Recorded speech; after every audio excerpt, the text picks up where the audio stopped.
Hi everyone, and welcome to another episode of On Air with me, Owen, and I am joined today by Helen Boothby. Hi Helen. Hello, Owen. How are you doing? Very well, how are you? Yeah, I'm good. It's Friday, Yeah. and it's been a great week working with good clients. And Good. went to see my first music gig this week, so life is getting back to normal. All Oh, good. normality, bliss, fantastic. Well, look, thank you for joining us today. Helen is a director of Sales Express, and I'll let Helen tell you a little bit more about her business and what she does in a moment. And today she's going to be joining me to talk about a couple of things in and around coaching. As you know, on this podcast, we talk about anything that falls under revenue growth and a real range of subjects. And coaching is something that seems to be fairly consistently ignored, under prioritized, whatever. It's clearly not done well enough of the time. And so it's a topic that's come up a few times. We're going to be talking about high performance coaching and coaching through things like pipeline management and opportunity management as well. And hopefully we'll pluck some knowledge out of Helen's brain and experience today, and we'll be able to learn a thing or two. Helen, before we dive into topic, 2 minutes, can you tell us a bit about Helen and a bit about Sales Express and just give us some context? Yeah. Okay. So 30 odd years in sales. I actually trained as an actress. Couldn't put enough food on the table, so I thought, right, what am I going to do? And somebody said, "Oh, try sales." So I literally started with the hard graft of telephone sales back in the late 80s. And then spent most of my career in broadcast and magazines. I had 10 years in Australia, had a wonderful 10-year tenure over there. And then came back to the UK 12 years ago. And over that period, I've ran major corporate sales operations. I've worked in SME. My last gig in the UK, I was the sales director of Pareto. We set up a bespoke training division. And then just nearly 2 years ago, just before the pandemic struck, so really good timing, I decided to set up my own business. And so what do I do today? I basically help organizations grow their business by growing their people. It's as simple as that. So what does that entail? It's everything from consulting on live projects, interim sales director work, supporting sales leaders, and also training, assessments, and everything in between, and a lot of coaching. Actually, I should say 80% of my time is coaching, executive leadership coaching and sales coaching. Fantastic. It's a really good summary. Thank you. And yeah, what a time to start a business. You and a number of people I've spoken to, actually, it feels like it was setting people up for a tough journey. It certainly was, yeah. But look, you know what? If you haven't got resilience in sales, you're never going to have that longevity, right? So it is what it is. And we've come out the other end, and life's really busy at the moment. So really, really good. I'm glad to hear it. Thank you for that. So let's dive in. Coaching. Now, it's pretty broad, isn't it? It's pretty broad. But where do you see the most impact coming from coaching? What kind of coaching do you get involved with, and do you see being effective for people? Yeah, so I think really there's three types of coaching. One is what I call career-based coaching, where you're supporting individuals meet long-term goals, whether it's moving into leadership, moving into executive roles, moving into more strategic roles. Then there's what I call the development coaching, which is very much in the business. And the other part of coaching where I probably spend most of my time is development coaching, but around live sales opportunities, challenges, etc. And I think one of the things that I've observed over all the years I've been in the business is that there's a misperception about coaching. A lot of people seem to think that coaching is just fluffy stuff, and all of the work I do is about how we can help transform the business, how we can improve EBITDA, how we can improve overall business growth, market share, etc. So I just kind of want to get that myth out of the window that really focused performance coaching is about the business, and it's also people first. Yeah. So I like the way you break that down into three. Let me just pose a question at you around expectations for coaching. So conversations I've had in the past around coaching have often suggested that the reason coaching is less adopted than it should be is because it's usually a medium and a long-term impact. And so people are chasing the short term, they're chasing the quick win, they're chasing the thing that validates their action tomorrow to a board or to a stakeholder or to themselves, rather than the things that might impact, you know, in a week, a month, a quarter, a year. Would you argue with that at all? Do you think coaching can have a much faster impact? Without a doubt, without a doubt. So I think that coaching that you're referring to absolutely has a place, and that's amazing. And people who have an ongoing supportive coach in their career, in their working environment, generally stick around within businesses a lot more because they feel invested with, and they see that progression within the organization. But actually, I think your quick wins are what I call the live business coaching. So what does that mean to me? That means working with a leader, for example, on going into the business and working alongside their salespeople on, okay, how can we move the dial? And that can be across any part of the sales process. So it might be that you've got somebody who's really, really strong at asking the right questions, opening up insights for a client, but actually what are they then doing with that information to differentiate and build that value and differentiation around their proposition. We've also got people that are really strong at the relationship piece, but maybe are less comfortable within the objection handling, the negotiation piece. So for me, live coaching has to really be aligned to where that individual is within their sales journey and also alongside their opportunities. So I'll give you an example. One of the things that I think is very, very common, speaking and working with a lot of sales leaders, is the happy ears syndrome, right? And as salespeople, we're naturally optimistic. So the amount of sales leaders that say to me, H, you know, I just pull my hair out. The end of the month, end of the quarter, the opportunities fall away, the forecasting isn't where it needs to be. And when you do a deep dive into that and you go, right, okay, well, what is happening? It's often because the sales leaders aren't investing that time and recognizing the value of that time to say, right, how can I coach my individual to develop those skills in order to improve their conversion ratio, in order to maybe reduce the length of the sales cycle. And also, as a coach, how am I challenging that individual to realize that maybe the opportunity isn't as far down the funnel that they think it is, and actually we need to invest some more sales strategy to move that on. Now, for me, that's sales coaching. That's not fluffy. That is very focused, performance-based coaching. So I say to all of my clients, start with the early wins. The early wins are around the live opportunities today, both in terms of how you're supporting your individuals, whether it's on their demos, the face-to-face meetings, those things are coming back, I believe, but also how you're working with your team on how they are maximizing and converting those opportunities and how you can coach them through it.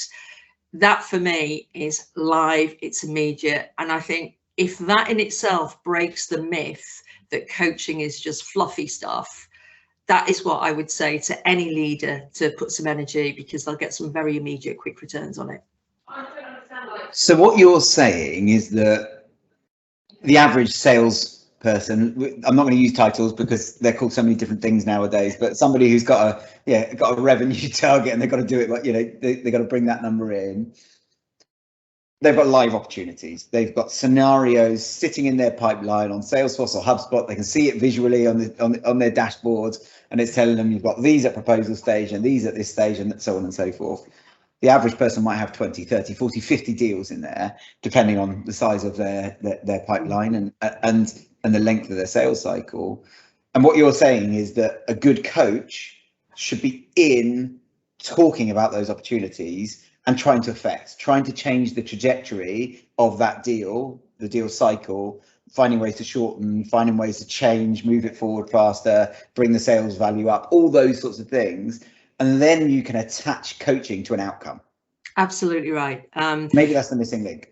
Yeah, absolutely right. So if I think about working with the clients at the moment, And again, this common theme of opportunities aren't moving down the funnel as efficiently as they need to. There's too much falling away or stagnating. And when you really get under the skin of it, what's happening is, in this particular situation, they've got a very, very competent salesperson, but what they're doing is they're not engaging at the higher enough level that they need to be within that client opportunity. Now, the sales leader could say, okay, well, just go and do it and just hope to God that that person is capable of doing it. But when you break it down in this occasion, the challenge for that salesperson is, how do I use my sponsor to get higher into the food chain? How do I create that strategic value to get into the procurement conversation and offset the price conversation? And for me, that has to happen through coaching, not the directive, just do this, but actually how you're helping somebody move forward and find their own solutions. Now, it's not to say that you can't offer suggestions and feedback, but really in that occasion, what we're trying to do is help that individual come up with their own strategy.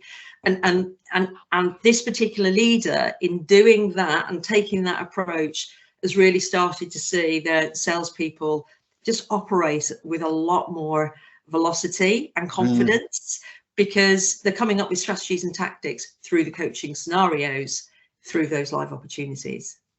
Can we go a layer down? Because I'm interested in this, and I'm trying to get my head around one of those live conversations. So you've just said something there about, you know, what you don't want to be doing is being directive and you need to do this next, now go and do this and then do that, because effectively you become a puppeteer, don't you? You become a puppet master, and that's not developing people at the right pace. So talk me through one of those conversations. Give me a practical example around how that might work. And if I'm a sales leader going to go and do that, let's say for the first time, shouldn't be, but for the first time with my team, how would I approach that and get the best out of it?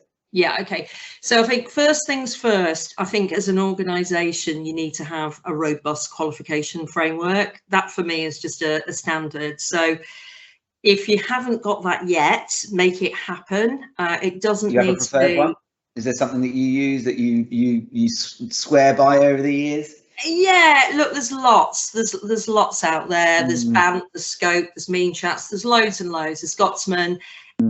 You know, it's just different methodology, but the principles are absolutely the same. So first and foremost, make sure you've got a really strong qualification framework. So that becomes the conversation that you're coaching around. So opportunity led.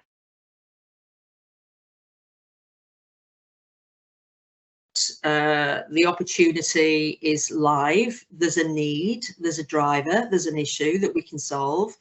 We find out that the client are talking to other competitors out in the market, and we're also talking through that, you know, that individual has to go and make the case to the board in order to get that signed off, and also the selection process in terms of who they're going to choose. So in that scenario, what I would be doing if I were a leader is coaching the individual, which is, okay, well, if our goal is to win that, where are we at the moment? How have we differentiated? How are we really positioning ourselves against those other competitors versus what the client's needs, wants and drivers are? How are we going to impact that client's business at a more positive level than the other providers?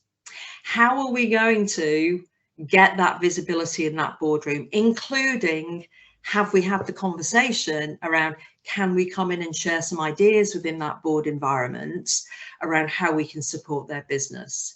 So if that was the scenario, what I would be doing as a leader is going quite granular in, right, okay, what's going to get in the way? Because that's the question you always have to ask, is what's going to get in the way of that opportunity moving forward? And then really walking through our options in terms of, how do we get that access point? How do we have that sponsor have the trust and reassurance that we're the right people to support them in that engagement? How can we add value? And this is another big thing that I think organizations need to put more emphasis on, in my personal opinion, sharing references, case studies, testimonials, giving that client all the collateral and reassurance that they need to recognize that we're the the right organization. And then really it's what's the plan that sits behind it.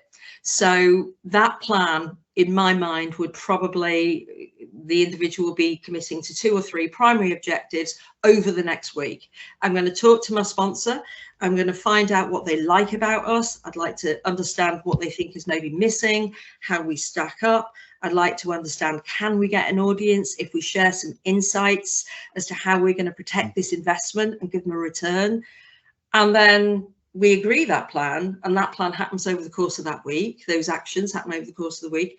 And then we do the follow-up. Okay, how's it gone? What challenges have you had? What more can we do? So it becomes a very evolving process. Once you get those commitments agreed and those actions in place, we then go back and coach again. Right, what happens next? What do you think? What's the reality? So for me, it's like an ongoing cycle around all of those opportunities. Can you create, I'm guessing coaching through live opportunities like that has a very direct, immediate benefit, because that opportunity probably on average, and it won't always work, I accept that, but on average it will move faster, increase the likelihood of close. And you can do that time and time again, but it's not necessarily scalable, because if you grow that sales team into 10, 20 people, suddenly you've got 10, 20 people to do, you're not doing anything else. That's the only thing to do. I'm guessing there's an argument there to say what we're trying to do is create good habits. Yes. We're trying to get sales reps not to be coached for that opportunity. We're using that as the mechanism to coach them to be able to do that themselves. Yes. To create good habits where they ask themselves or each other those questions naturally. Am I reading that right? Absolutely. So, I mean, there's loads of research out there that tells you that if you can build a coaching culture, you become a lot more efficient, both in terms of the performance, your time, talent attraction and retention. But going back to your point, is actually people start coaching themselves. Yeah. This is what I need to do. And then what happens is that horrendous cycle of the manager actually acting as the super seller and sorting out the opportunities themselves starts to dissipate. And those salespeople are starting to really self-manage in a lot more of a confident, positive, purposeful way. And I think the other thing around this, Owen, is that in building a coaching culture, it doesn't just sit on the leader. Absolutely not. I always say to my clients, spot those natural coaches within the team, and bring them up, bring them up to support, particularly if you've got people with a lot of experience that can be supporting the younger members of the team coming through the organization. So I think the scalability comes down to how you drive the culture, how you drive the habit, and then how you really lift everyone up, not just through you leading, but you bringing people up with you. Brilliant. How regularly, let's say we're starting this, I'm listening to this and I've gone, did you call yourself H earlier? I thought yeah. Most people call me H. I like that. So I'm listening to Helen /H, and she's saying to me that I should go and do this live opportunity coaching. I like the idea. I'm going to go and do it. What is somebody biting off at that point in time? Because there's a commitment to a period of time of doing that. There's a commitment to a regularity of doing that for it to actually have an impact. How regularly is that got to happen? How long do you think it would take genuinely before it starts to have a tangible impact and you can measure it? I just want to give people, people buy into the glorification of things sometimes, don't they? What's the real case study for this? Yeah, okay. So it kind of depends. It depends on the length of the sales cycle. I mean, if you're working in a very complex solution sales environment, the velocity, perhaps isn't going to be as immediate as if you're working in something that's high volume orientated. So you've got to be clear about that. I would say that in terms of making it work and not being overwhelmed by it, I would say to any leader, focus on the quick wins. And what I mean by the quick wins is focus your attention and time in the first instance on individuals that you believe are really coachable, that are really open and wanting to be coached. So I think that for me is a bit of a suggestion I'd make. I'd also think about you know, like as salespeople, we have to be brutal in how we're prioritizing our time. It's the same with being a sales leader, I think. So I would advocate that focus your energy and time, both in terms of the individuals that are more coachable or most coachable, but also the ones that can give you the quicker result. And what do I mean by that? There's a little bit of a misnomer that you leave high performers alone. And actually, I totally disagree with that, because your high performer a marginal gain of 5%, 10% improvement on their performance could have massive impact and quick impact on your revenue piece. So I would say, think about your quick wins. Start with, I would always encourage people to say, think about your top 20% to get you started. Or individuals which are in that middle band but have got the greatest potential to pick it up, adopt it, and are really motivated by it. And then I think it's just to bring it into simple working processes and practices. So one of the things that I would do in my old role, I still help organizations do it now, is when we do our forecasting meeting on a Monday and we go through and we see, right, okay, where are we against where we need to be and all of that important stuff, what are opportunities we're looking to close. Typically on a Friday, I would then speak to my managers, my directors, and then work through. I would pick off some specific opportunities quite randomly, and we'd go through that forecasting, that qualification process that I mentioned earlier. That doesn't need to be a long conversation. That can be 10 or 15 minutes because you're really zoning in, and that can really set things up really nicely for the week. So in all honesty, my world that I've operated in, I've probably dedicated at least 60% of my world to live coaching, and it's really worked. But just think about your forecasting, start of the week, end of the week, but rather than focusing on the what, you're coaching people around the how. If you can break the cycle of being the super salesperson and doing all the deals and not investing in coaching, and you can get 10 or 20% of your time into coaching space, providing that it's focused, it's very objective and outcome orientated, and you're with the right people, I genuinely believe that you can start seeing results within about 4 to 6 weeks. Fantastic. Love that. I love the fact you gave us a really tangible answer at the end.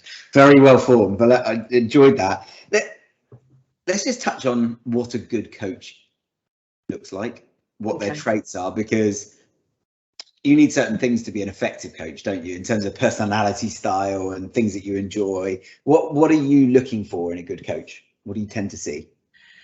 I think a good coach has to have genuine intent. What I mean by that is, as salespeople, we've generally got quite healthy egos, right? But we need to leave that ego at the door, and it's all very much centered on that other individual. So for me, it's about having genuine rapport and trust with that individual.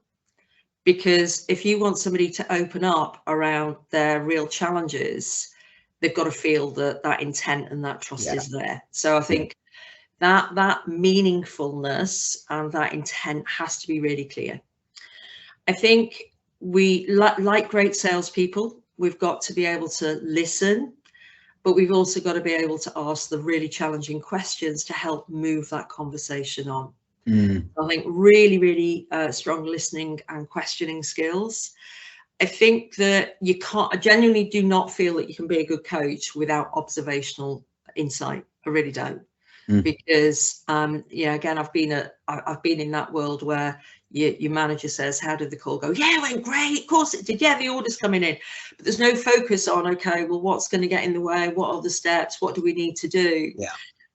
So I think that to be a good coach, the behaviors that you have to do, that you really have to demonstrate, are very much around communication, listening, questions, challenging with intent, but also being very focused on, okay, what's the outcome that we're working towards here?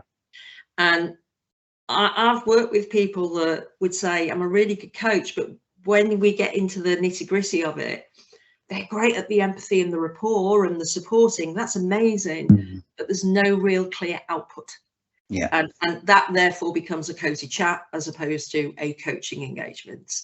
Yeah. So I think we need to really, really focus on that patience. I mean, God, I think that's the most challenging behavior for somebody that is a great salesperson to move into being a coach. Yeah. Because patience is so important, and not coming along with any predetermined ideas of where you want that conversation to go. That's something else that I think you have to let go of. Yeah, I'm glad you mentioned patience, because I know I've been on that journey, and that was the thing that I struggled with, absolutely. And it's not easy, and I hear a lot of people talk about that, the fact you've got to be very, very patient, because it's not a quick fix overnight, and you might know the answers, but just getting to the answer fast is not going to help anybody. It's about letting them work towards it at their pace and their speed. So yeah, absolutely. Really the only other thing I'd add to that, actually, Owen, is certainly, I would say, when you're going into coaching mode, be really clear on what is a realistic expectation for an outcome. Because the worst thing in the world is that somebody comes along and they want to be coached on, let's say that they want to move into management, but they're quite far away from that. And so actually a good coach needs to really break that down and say, right, let's think, first things first, what's the first step we need to take to help you on that journey? And that might be supporting them in taking on some projects without the authority, but actually taking on some leadership activity to support their own behavioural development. So really importantly, breaking it down and making sure, I call it the coaching staircase, one step at a time gets you to your end goal. But if you fall off that staircase, then that individual's confidence will hit the floor, trust goes out the window, and generally you end up having to do a lot of work on building the confidence back up. Yeah, got you. Can I flip probably going to be my last question, unless there's something that comes into my mind. I just want to flip the question around the other way. We talk about what makes a good coach. What makes somebody coachable? So what does, if I'm an individual contributor sat in a sales role right now, and maybe I haven't had the right coach, maybe I haven't had good coaching, maybe I've not responded to coaching as well as I perhaps could in the past, what would you say to somebody about being open, adopting it, and making the most of the opportunity of having a coach there? So I would encourage any sales professional to just have an open mind when it comes to coaching. And I'll give you an example. I do quite a lot of work within the training environment as well. And when I speak to clients about maybe historically what they've done and what's worked and what hasn't, the common denominator is that the training has been great, but there's not been any ongoing coaching support. So the intent and the motivation just falls away. Now, within a client organization, my view is that, well, you've invested all this money, so you really need to put in place a coaching support mechanism for both the coachee and the coach to make sure that these things really live and breathe within the business, because that's actually where it matters, not about the training itself. So I would say for any salesperson that is serious about their career, and what an amazing career is available to all of us with the right mindset, right? Just be open. I think not being defensive. When being coached, your coach's job is to challenge and help you to move forward, and that means to not be defensive, take feedback on with the really positive intent that it's meant, and really look for coaching opportunities. I've worked with people in my career that haven't necessarily had a line manager that's been a strong coach, but they've found other coaches within the organization. So I think as long as you've got the right mindset and openness to learn, which hopefully everybody does, then I believe everybody is coachable. If you haven't got the mindset, if the will ain't there, then that's a challenge. Yeah. Do you know what? I've really enjoyed listening to you on this topic. It's very clear how good you would be at it as well. So I'd love to be coached by you on some of the sales opportunities I've had in my career when I was back selling. I can see how that could have such a big impact. So thank you so much for sharing your thoughts and your ideas. If somebody is listening to this and they think, Do you know what? I'd like to have a chat with Helen. I think she's got some good ideas, and maybe she can help us. Firstly, who can you help? So who's that relevant to? And secondly, how can they get in touch with you? So find me through LinkedIn, the usual means really, and I'll respond very quickly, and I'd love to talk. Who can I help? Anybody that's in the commercial arena is the bottom line. It's the only space I operate in. I definitely, put myself out as a commercial practitioner rather than an L&D practitioner, if I'm honest. So whether it's somebody wants to have some coaching for themselves, again, I see it a lot within senior management. It's quite lonely, you're leading and supporting your team, but you don't always have that resource yourself. So whether it be coaching for yourself or coaching for your individual, sales leadership coaching, sales coaching, training, or even if you wanted to talk about potentially just coming in and doing an evaluation of where the team are, and then I can support on putting a plan together in terms of how we can move the dial. So the deliverables is anything that's going to help your business move forward. Fantastic. H, thank you very much indeed for joining us. I really appreciate it, and I hope that everybody listening and watching has learned something today. I certainly have, and I hope that one day you'll come back on and join us again, and we can pick another topic and explore that as well. Helen, thank you so much. Thanks for having me, Owen. It's been great. Pleasure. Cheers.